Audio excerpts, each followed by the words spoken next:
বিজয় আর ত্যাগের রক্তিম পথ ধরে বাংলাদেশ আজ এক নতুন সূচনার অপেক্ষায়। 1971-এর মহান মুক্তিযুদ্ধ থেকে 2024-এর ছাত্র জনতার ঐতিহাসিক গণ অভ্যুত্থান, প্রতিটি সংগ্রামে ছিল সাম্য ও ন্যায় বিচারের স্বপ্নে গাথা। সেই স্বপ্নেরই প্রতিফলন হতে যাচ্ছে আগামী ত্রয়োদশ জাতীয় সংসদ নির্বাচন। কয়েক কোটি নতুন ভোটারের ব্যালটে লেখা হবে আগামীর বাংলাদেশ। তাদের লক্ষ্য স্পষ্ট, একটি দুর্নীতিমুক্ত, বৈষম্যহীন, গণতান্ত্রিক এবং সুশাসিত নতুন বাংলাদেশ। দর্শক, এসব নিয়ে আমাদের আজকের বিশেষ আয়োজন স্টেট প্রেজেন্টস ভোটের হাওয়া। আপনাদের সাথে আছি সালিহা পারভিন সাথী। ভোটের হাওয়ায় আজ আমরা আলোচনা করব ভোলা ও বরগুনার জেলার সংসদীয় আসনগুলো নিয়ে। জানাবো সেখানকার প্রার্থীদের প্রতিশ্রুতি, নির্বাচন নিয়ে সেখানকার বিভিন্ন শ্রেণী পেশা মানুষ কি ভাবছেন। ভোটের লড়াইয়ে এখন চরম ব্যস্ত সময় পার করছেন বিভিন্ন দলের প্রার্থীরা। এবার জেনে নিব ভোলা জেলার বিএনপি প্রার্থীদের কি অবস্থা, কি তাদের চ্যালেঞ্জ।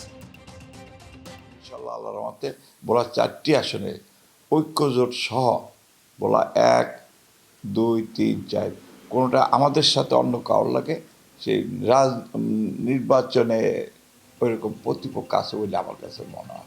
আগে আমার হলো কর্মসংস্থান কিভাবে সৃষ্টি করা যায়, আর আমাদের স্বাস্থ্য সেবার কিভাবে উন্নতি করা যায়, এটা আমাদের যে দলের যে ম্যানিফেস্টোতে যেটা দিছে সেটার সাথে সমন্বয় করে মাননীয় প্রধানমন্ত্রীর কাছে গিয়ে ধরে আমার এলাকার যাতে এই কাজগুলি করতে পারি। আমি সবসময় শান্তিপূর্ণ রাজনীতি করে এসেছি। আমার দলে কোনো মাস্তান নাই এবং আগামী দিনেও আমরা যদি রাষ্ট্র সরকার গঠন করি তাহলে আমার দলকে নিয়ন্ত্রণে রাখবো। এখান থেকে কোনো ধরনের চাঁদাবাজ, অস্ত্রধারী দুর্বৃত্ত সৃষ্টি হবে না এবং পেশি শক্তি ব্যবহার করতে দেব না। আইন শৃঙ্খলা পরিস্থিতি নিশ্চয়ই এই 2 থানায় নিয়ন্ত্রণে থাকবে। ভোলা জেলাতেই আমরা দায়িত্ব নেব যাতে করে কোনো ধরনের সন্ত্রাসকে সৃষ্টি করতে না পারে। জনাব তারেক রহমান বরিশাল ডিভিশনে আসার কারণে বরিশাল বিভাগের সকল নির্বাচনী আসনের ভোটাররা উজ্জীবিত হবে, উচ্ছ্বসিত হবে এবং আশা করি এটা বাড়তি আকর্ষণ ভোটের জন্য যোগ হবে। বিএনপি সহ সব দলের প্রার্থীদের সমান গুরুত্ব দিয়ে ভোটের মাঠে নেমেছে জামায়াতে ইসলামী। নানা উন্নয়নের প্রতিশ্রুতি দিচ্ছেন ভোটারদের। এবার জেনে নিব কি বলছেন ভোলা জেলার জামায়াতে ইসলামীর প্রার্থীরা। প্রত্যেকটা ওয়ার্ডে এবং 114টা নির্বাচনী কেন্দ্র আছে, ভোট কেন্দ্র আছে 114টা। এর আশেপাশে চতুর্পাশে সমস্ত ভোটারদেরকে আমরা আমাদের পক্ষে নিয়ে আসতে পেরেছি বলে আমরা মনে করি। দ্বীপ জেলা ভোলা এবং বরিশালে আমাদের ইসলামী আন্দোলনের যে ঘাঁটি, আমরা ইনশাল্লাহ আগামী ত্রয়োদশ জাতীয় সংসদ নির্বাচনে শক্ত প্রতিদ্বন্দ্বিতা গড়ে তুলব এবং আমাদের বিগত দিনের কার্যক্রম, আমাদের যে প্রচারণা, আমরা শতভাগ আশাবাদী যে এখানে আমরা বিজয়ী হব। এবার নির্বাচনে অর্ধেক কি নারী ভোটার। চলুন জেনে নেই নির্বাচন নিয়ে ভোলা নারীদের কি প্রত্যাশা, কি তাদের ভাবনা।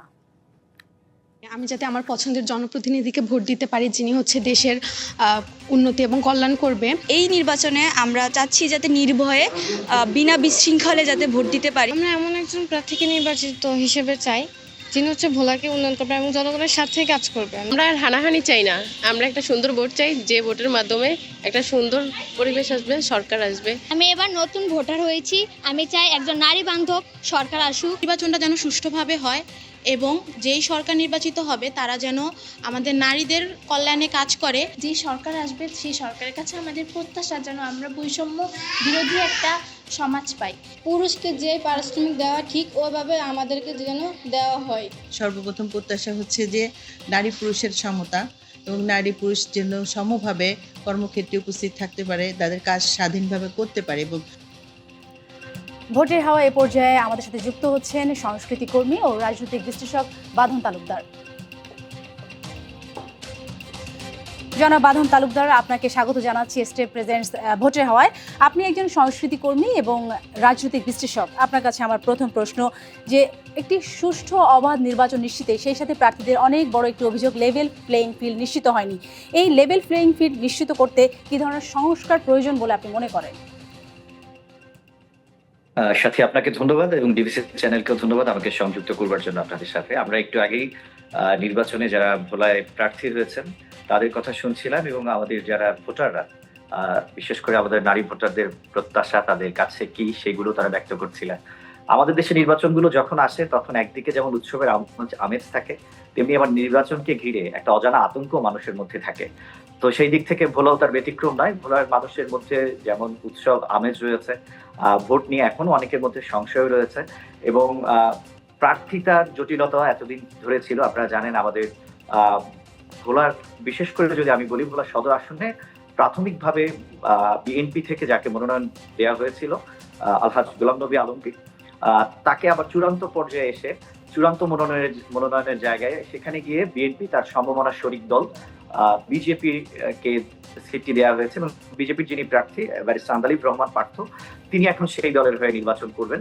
এবং ভোলায় যেহেতু বিএনপির একটি ব্যাপক সংখ্যক ভোটার রয়েছে, বিএনপির ধানের শীষ প্রতীকের অনেক সমর্থক রয়েছে, তো আবার যেহেতু প্রাথমিকভাবে একজন প্রার্থী ছিলেন, তো ওই প্রার্থীর যারা সমর্থক তাদের মধ্যে কিছুটা মান অভিমান রয়েছে। তো পরে যিনি প্রার্থী হয়েছেন ব্যারিস্টার আন্দালিব রহমান পার্থ কতখানি সেই মান অভিমান ভাঙিয়ে ভোটারদেরকে কেন্দ্র পর্যন্ত তার পক্ষে নিয়ে যাবেন সেটি একটি দেখার বিষয়। এখানে উল্লেখ হচ্ছে যে ব্যারিস্টার আন্দালিব রহমান পার্থ 2008 সালে তৎকালীন 4 দলীয় জোট থেকে ভোলা 1 আসন থেকে নির্বাচিত হয়েছেন এবং তিনি যেহেতু জাতীয় পর্যায়েও তার একটি চমৎকার উপস্থিতি রয়েছে, তার বলিষ্ঠ কণ্ঠ, তার বক্তব্য জনগণকে খুব দ্রুত আকৃষ্ট করতে পারে, সেদিক থেকে তিনি একটা ভালো অবস্থানেও রয়েছেন। জামায়াত ইসলামের কথা আপনারা একটু আগে শুনছিলেন। ভোলায় যদিও অতীতে কখনোই জামায়াত ইসলাম ভোলার কোনো আসন থেকে নির্বাচিত হননি, কিন্তু তারপরেও আজকের বাস্তবতায় জামায়াত ইসলাম অনেক শক্তিশালী অবস্থানে রয়েছে এবং তাদের সাংগঠনিক তৎপরতাও বেশ ভালো। ইসলামী আন্দোলন, যেহেতু আমাদের ইসলামী আন্দোলনের এখানে অনেক তাদের চরমনাই পীর সাহেবের অনেক গুণমুগ্ধ লোক রয়েছেন, সেদিক থেকে ভোটার কতখানি আছেন সেটি হয়তো ভোটার বাক্সে যখন ভোট করবে জনাব তালহা তখন বোঝা যাবে। তালুকদার বাঁধন, আপনার কাছে আমার আরেকটি প্রশ্ন। আপনি একটু আগে প্রার্থীদের কথা বলছিলেন যে বর্তমান যে পরিস্থিতি, সেই পরিস্থিতির প্রেক্ষাপটে রাজনৈতিক দলগুলোর মধ্যে ঐক্যের সম্ভাবনা কতটুকু আছে বলে আপনি মনে করছেন, আর সেই সাথে জনগণের আস্থা ফিরিয়ে আনতে রাজনৈতিক দলের যে প্রার্থী আছে তাদের কি করণীয় বলে আপনি মনে করেন? জি, আমার মনে হচ্ছে আমাদের যারা প্রার্থীরা যখন নির্বাচনগুলো আসে তখন নির্বাচনে জনগণ যা বলে তার সাথে তারা মাথা নাড়িয়ে খা জানিয়ে দেন, অর্থাৎ আমি সব করে দেব। কিন্তু বাস্তবতা হচ্ছে তাদের না আছে সুচিন্তিত কোনো পরিকল্পনা, যেগুলো সামনে নিয়ে আসলে তারা ভবিষ্যতে কাজ করতে পারবেন। শুধু এখন যা প্রার্থীদের কাছে যে প্রত্যাশা থাকবে সব প্রত্যাশা হ্যাঁ হ্যাঁ বললে তো হবে না।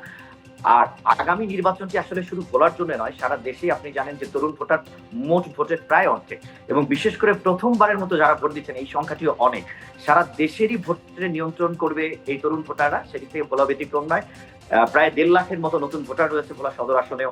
আমার মনে হচ্ছে তাদের হাতেই থাকবে আগামীর এই নিয়ন্ত্রণ, কাদেরকে তারা নিয়ে আসতে যাচ্ছেন। আমাদের যে স্থানীয় কিছু সমস্যাও রয়েছে, আপনি জানেন ভোলা বাংলাদেশের একমাত্র জেলা যেটি বাংলাদেশের মূল ভূখণ্ড থেকে বিচ্ছিন্ন।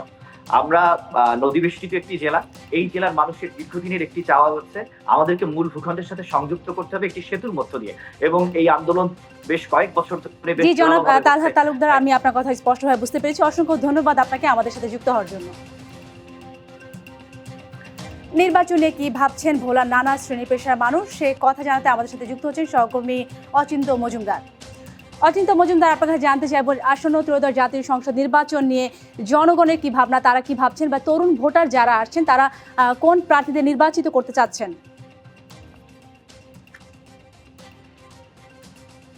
জি, আপনি যেমনটা বলছিলেন সারা দেশের মতো কিন্তু ভোলাতেও নির্বাচনী হাওয়া বইতে শুরু করেছে। তো আমি রয়েছি ভোলা বয়েজ স্কুল মাঠে, তো এখানে রয়েছে কিছু তরুণ ভোটার এবং সাধারণ মানুষ। আমি তার সাথে কথা বলবো, তাদের সাথে তারা বলবে আসলে এই বিষয়গুলি।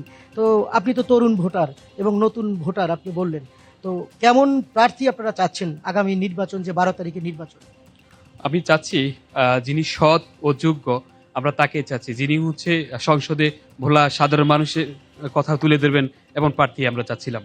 জি, যেমনটা শুনছিলাম যে আসলে এই যে প্রার্থীদের কাছে আপনাদের প্রত্যাশা কি যদি বলতেন? আসলে প্রার্থীদের কাছে আমাদের অনেক প্রত্যাশা। আমরা, আপনারা জানেন, ছোট্ট একটি দ্বীপ হওয়া সত্ত্বেও আমরা এখান থেকে যেই প্রাচুর্য পুরো বাংলাদেশকে দেই, আমাদের ইলিশ, আমাদের গ্যাস, আমাদের তরমুজ দিয়ে বাংলাদেশ সমৃদ্ধ হয়, কিন্তু বিনিময়ে আমরা কি পাই?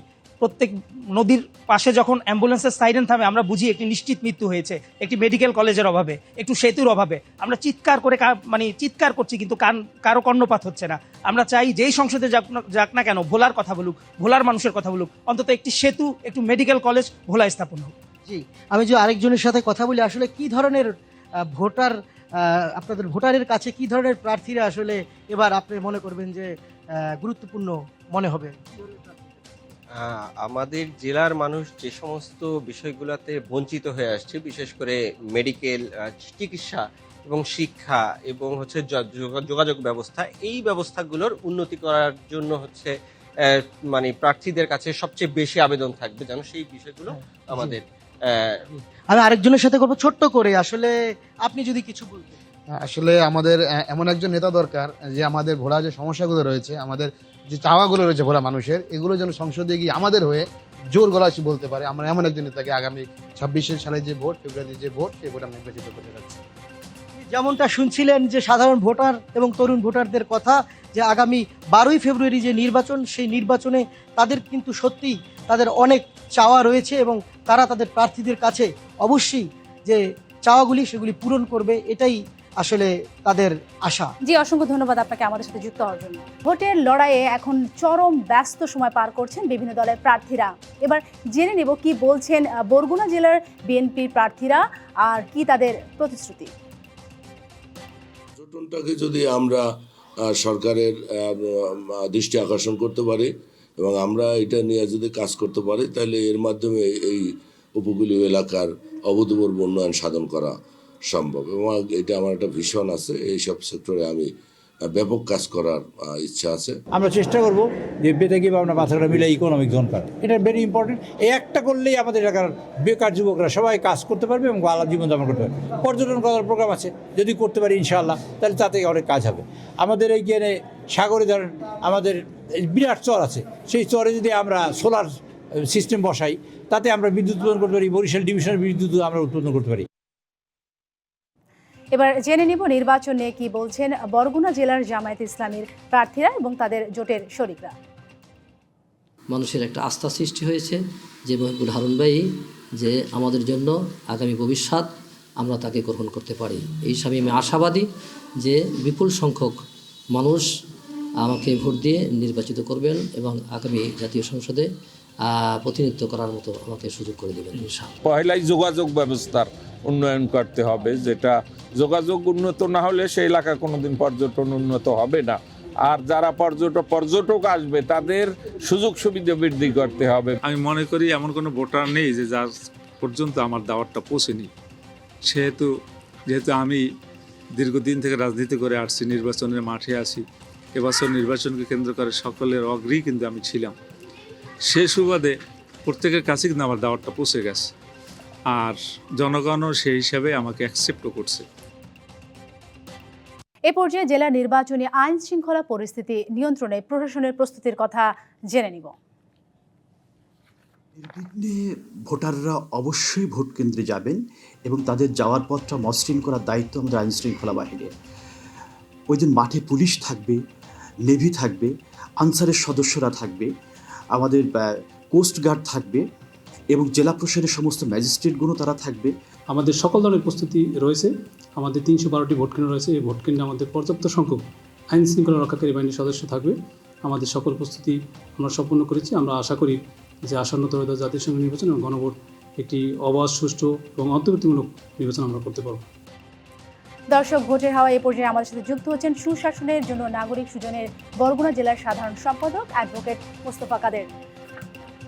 মোস্তফা কাদের, আপনাকে স্বাগত জানাচ্ছি স্টেট প্রেজেন্স ভোটের হাওয়ায়। আপনার কাছে আমার প্রথম প্রশ্ন, নির্বাচনী প্রক্রিয়াকে স্বচ্ছ ও ত্রুটিমুক্ত করতে আপনারা কি পদক্ষেপ নিচ্ছেন, সেই সাথে সুশাসন প্রতিষ্ঠায় এবং গণতন্ত্রের প্রাতিষ্ঠানিক রূপ দিতে এবং ত্রয়োদশ জাতীয় সংসদ নির্বাচনের রাজনৈতিক স্থিতিশীলতা আনতে আপনাদের সুপারিশ কি? ধন্যবাদ আপনাকে। সুজন, সুশাসন নাগরিক, আসন্ন ত্রয়োদশ জাতীয় সংসদ নির্বাচন এবং এর সাথে সাথে যে গণভোট রয়েছে, এটা সুষ্ঠু এবং নিরপেক্ষভাবে সম্পন্ন করার জন্য ব্যাপক প্রচারণা চালিয়ে যাচ্ছে। আমরা আশা করি এবছর উৎসবমুখর পরিবেশে, শান্তিপূর্ণ পরিবেশে সাধারণ মানুষ তাদের ভোটাধিকার প্রয়োগ করতে সক্ষম হবে এবং সাথে সাথে যে রাষ্ট্র সংস্কারের জন্য যে প্রাতিষ্ঠানিক সংস্কার প্রয়োজন, সেজন্য যে 4টি ভোট রয়েছে হানা ভোটের জন্য গণভোটে, সেখানে সাধারণ মানুষ অংশগ্রহণ করবে। সুজনের পক্ষ থেকে জাতীয়ভাবে এবং দেশব্যাপী বিভিন্ন কর্মসূচি পালন করা হচ্ছে যাতে মানুষ উদ্বুদ্ধ হয় এবং এই হাবড়ে অংশগ্রহণ করে। এই ছিল মোটামুটি উপকূলীয় জেলা বরগুনার যে সার্বিক পরিস্থিতি। আমরা আশা করছি সুজনের পক্ষ থেকে যে এই ত্রয়োদশ জাতীয় সংসদ নির্বাচন সুষ্ঠু শান্তিপূর্ণ হবে এবং অংশগ্রহণমূলক হবে। বরগুনার যারা প্রার্থী রয়েছে তারা মাঠে তাদের প্রচারণা ব্যাপকভাবে চালিয়ে যাচ্ছেন এবং নির্বাচন ক্রমশই আগ্রহ মানুষের বৃদ্ধি পাচ্ছে। জি, অসংখ্য ধন্যবাদ আপনাকে আমাদের সাথে যুক্ত হওয়ার জন্য। নির্বাচনে কি ভাবছেন বরগুনার নানা শ্রেণী পেশা মানুষ, সে কথা জানাতে আমাদের সাথে যুক্ত হচ্ছে সহকর্মী মালেক মিঠু। মালেক মিঠু, আর কয়েকদিন পরে ত্রয়োদশ জাতীয় সংসদ নির্বাচন, চারিদিকে বইছে ভোটের হাওয়া, প্রার্থীরা, সাধারণ জনগণ সবাই উন্মুখ হয়েছে জাতীয় নির্বাচন কেমন হবে, সেখানকার পরিস্থিতি কি দাঁড়াবে। আপনার কাছে জানতে চাইবো, বরগুনা জেলার সাধারণ মানুষ কি ভাবছেন নির্বাচন নিয়ে?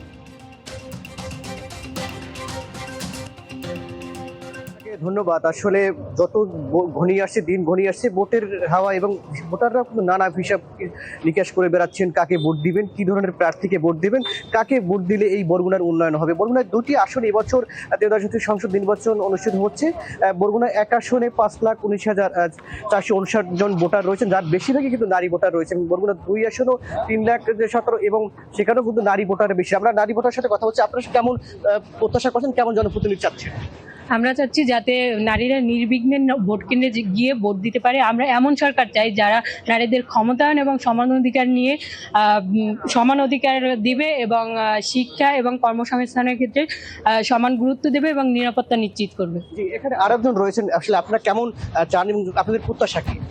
আচ্ছা, উপকূলীয় জেলা বরগুনাতে আমরা এমন জনপ্রতিনিধি চাই যিনি নির্বাচিত হওয়ার পর বরগুনার অবকাঠামোগত উন্নয়ন, শিক্ষা, সংস্কৃতি সহ সর্বোপরি আর্থসামাজিক উন্নয়নের কাজ করবে এবং এমন প্রতিনিধি চাই যিনি কেবল ভোটের আগে না, বিভিন্ন ধরনের দুর্যোগে আসলে মানুষের পাশে থাকে। আমরা একজন সাংস্কৃতিক কর্মী রয়েছেন, আপনারা আসলে কি চাচ্ছেন? আমি চাচ্ছি সৎ, নির্ভীক এবং নিষ্ঠাবান একজন প্রার্থী যাকে ভোট দিব আমরা। যারা আমি একজন সাংস্কৃতিক কর্মী হিসেবে আমি চাইবো যে আমাদের সংস্কৃতিক আরো উন্নত। জি, অসংখ্য ধন্যবাদ আপনাকে আমাদের সাথে যুক্ত হওয়ার জন্য। স্টেট প্রেজেন্স ভোটের হাওয়া এই ছিল এখনকার মতো। ডিবিসির সঙ্গেই থাকুন।